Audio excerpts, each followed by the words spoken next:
In tonight's big story breakdown, a closer look at legislation within the state capitol and Congress. The House of Representatives passed President Trump's massive tax and spending bill ahead of the July 4th deadline. But as Fox 25 national reporter Matt Galka tells us, the hours leading up to the deadline were filled with political drama.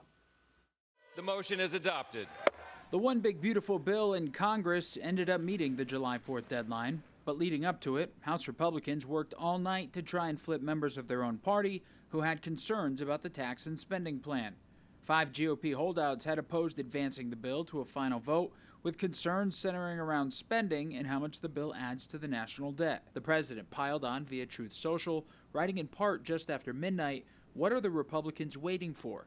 What are you trying to prove? MAGA is not happy, and it's costing you votes." He also made 1 a.m. phone calls. The president's very engaged. He was, very helpful in the process. He helped answer questions and articulate his vision and what this bill will mean for the country and his agenda and how urgent it is for us to get it done. So I think it was very helpful. I'm really appreciative of his leadership. The pressure campaign worked, and enough Republicans got in line to advance the bill for a final vote. The resolution is adopted, including Kentucky's Thomas Massie, a fiscal hawk who said he'd support advancing it if Trump stopped publicly attacking him, according to The Hill. He ultimately was a no on the final bill. I think what those holdouts were doing was exactly what we were all doing. We are advocating for our district. I think, 3 in the morning? After having several conversations with each other and the president, we've concluded that this is the best, most conservative bill that we can put on the floor to pass for the American people. Democrats said they were united in opposition to the bill, with an all-day, record-breaking filibuster from House Minority Leader Hakeem Jeffries used as a last-ditch effort to further delay the final vote. It's a crime scene going after the health and the safety and the well-being of the American people. And, Mr. Speaker, we want no part of it. Some conservatives with concerns about the bill said they held out as long as they could to push for changes. The House, however, did not make any formal changes to the bill the Senate sent to them. Reporting in Washington, I'm Matt Gelka. Oklahoma leaders now reacting to the passage of President Trump's big, beautiful bill. Congressman Josh Burkeen voted yes for the bill after he was originally not pleased with the Senate version.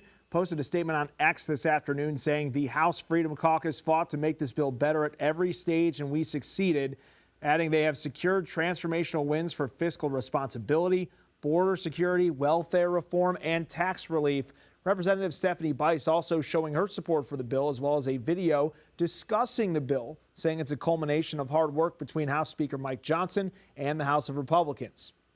I'm excited to get that on President Trump's desk because it's going to actually save Oklahoma taxpayers a lot of money. It extends the Tax Cuts and Jobs Act, secures our border, unleashes American energy, puts no tax on overtime, no tax on tips, and no tax on Social Security, which is going to be helpful for our seniors. So proud to support the legislation. Meanwhile, Congressman Frank Lucas posting a statement saying with the bill heading to President Trump's desk, it's important to remember how we got here. He says America was headed in the wrong direction, and this historic legislation addresses crises by fulfilling critical campaign promises, and this bill will deliver real results to Oklahomans and the American people. Representative Kevin Hern also voicing his opinion, saying it took an incredible amount of work to get this bill across the finish line, and this legislation keeps the 2017 tax cuts in place, adds additional tax cuts for working families and senior citizens as well, strengthens the military, protects small businesses, and will help combat human trafficking and drug smuggling. The executive vice president of AARP has also voiced out their stance on the bill. This past Sunday, they sent a letter to Congress outlining their thoughts. They say they're pleased to see the Senate's increased investment in affordable housing, but they're opposed to other provisions in the bill that will make life harder for older adults who are trying to get by, including cuts to Medicaid, marketplace health coverage, and food assistance. It says they oppose efforts to add new burdens that could cost people their health care coverage. More than $6 billion of federal funding that schools use for summer and after-school programs currently on pause. They're under review by the Trump administration. Fox 25's Paige Taylor explains to us why OKCPS is urging federal leaders to reconsider and the potential impacts this could have. Billions of dollars in federal funding that schools use for summer and after-school programs, as well as things like English language instruction, are currently on pause as they are under review by the Trump administration. An Office of Management and Budget spokesman saying in a statement, quote, "Initial findings show that many of these grant programs have been grossly misused to subsidize a radical left-wing agenda." Within the statement, the spokesman lists examples such as New York public schools using funds meant for English acquisition to promote illegal immigrant advocacy organizations. Oklahoma City Public Schools urging federal leaders to reconsider this action, saying in part, quote, "These dollars directly support essential staff and programs that make a difference for our students every day. These funds are critical to our ability to support educators and deliver on our commitment to student success." State Superintendent Ryan Walters responding to the freezing of the funds saying, quote, "We appreciate the fact that the Trump administration is working diligently to ensure our taxpayer dollars are being stewarded with care.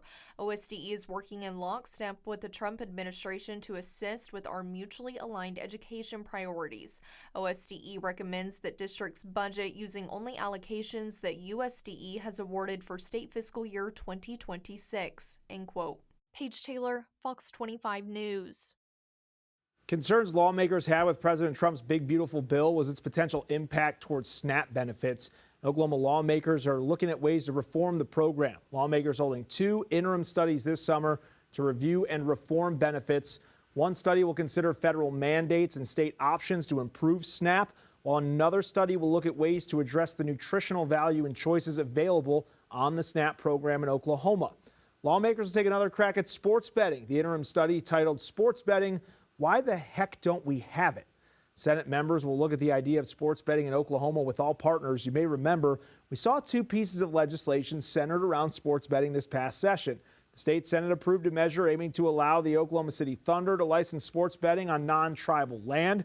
The other proposal would have allowed tribes who have entered into a compact with the state to offer sports betting. While the governor said he's fine with sports betting, he wants it to be a free market solution.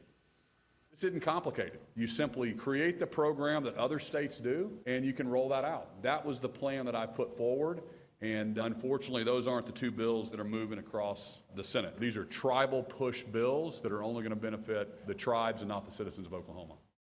Neither of those bills made it across the finish line. Now, wind and solar energy, big topics of conversation in our state. One issue lawmakers looking into is wind and solar setbacks, determining if they're needed and what distance they should be if they are.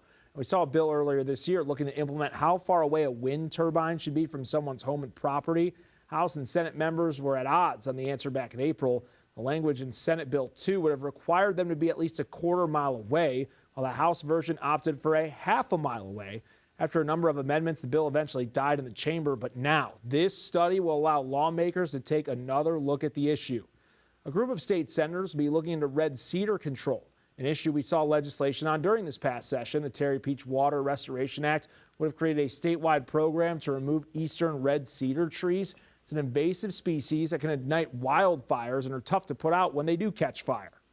The fire likes those kind of trees, so they burn easily.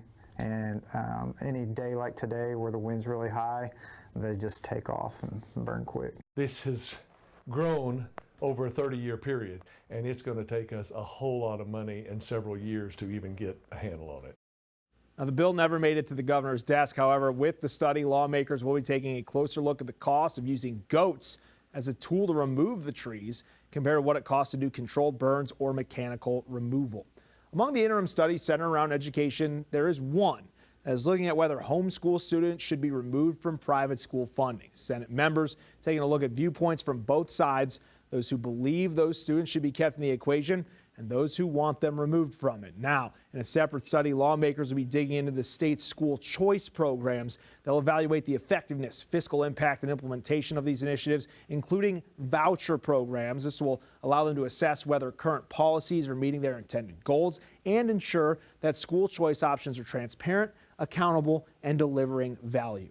That was your big story breakdown. You can learn more about what's included in the president's big, beautiful bill and the interim studies we'll be seeing at the state capitol on OKCFox.com. Plus, scan the QR code on your screen to see our previous big story breakdowns on our YouTube channel.